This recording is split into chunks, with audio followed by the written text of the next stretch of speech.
అయ్యా అయ్యా ఎవరియా నువ్వా? ఏం కావాలి? అయ్యా అన్నం తిని 3 రోజులు అయిందయ్యా, ఏమైనా ఉంటే పెట్టండి అయ్యా. సరే ఇక్కడే ఉండు. అమ్మా అమ్మా ఏమ్రా నువ్వా ప్రశాంతం కూర్చోనివా? ఎప్పుడు అమ్మ అమ్మ అమ్మ నడిచే పనేనా? అమ్మా ఒక 100 రూపాయలు ఉంటే ఈమా. చెప్తా కొడితే నా కొడక 100 గింద అని అడిగావంటే పనే బాటలాకుండా ఇంట్లో కూర్చొని నడక తింటా ఉండవు. అమ్మా నాకు కాదులేమా, బయట ఎవరో ఒక అన్న వచ్చున్నాడు, అన్నం తిని 3 రోజులు అయిందంట. ఒక 100 రూపాయలు ఉంటే ఈమా ఇద్దామా? నీకే దండకి తిండి పెడతా ఉన్నాను నా కొడక, మళ్ళీ వాడికేంద్ర 100 రూపాయలు ఇచ్చేదా? మా పోనీలేమా, వాడిని చూస్తా అంటే చాలా బాధ వస్తుందమ్మా.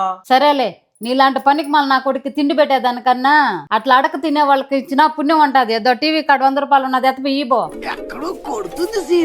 అమ్మా జాంకాయలు ఒక 2 ఇస్తాను మా. సరేలే బో, కాళ్ళకు చుట్టుకున్న పాము కరవకన ఉంటదా ఈబో. అన్నా మా ఇంట్లో మా అమ్మ కాడ డబ్బులు ఏం లేవంటున్నా, తినేదానికి కూడా ఏం చేయలేదనా.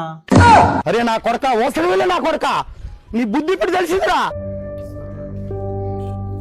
రే రే రే రే అన్నయ్య ఈ నా కొడుకుని నమ్మద్దండి, అమ్మా వదినమ్మా ఈ నా కొడుకుని నమ్మద్దండి.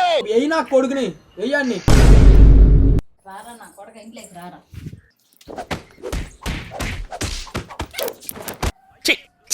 ఏంద్ర బాబ్జీ ఇదే? సరే పడుకో, ఏముందిలే ఇంకా పడుకో.